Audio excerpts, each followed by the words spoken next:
इंदिरानगर परिसरातील माऊली ज्वेलर्सच्या दुकान घरफोडी प्रकरणी गुन्हे शाखा युनिट 2च्या पथकाने मध्य प्रदेशातील सेंधवा येथून 2 आरोपींना जेरबंद केले आहे।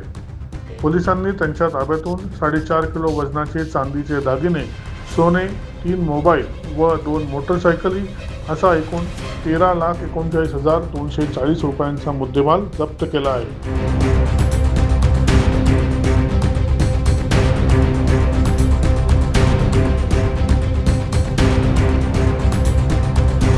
आरोपी हे गवळाणे परिसरातील कब्रस्तान जवळ येणार असल्याची गुप्त माहिती पोलिसांना मिळाली होती।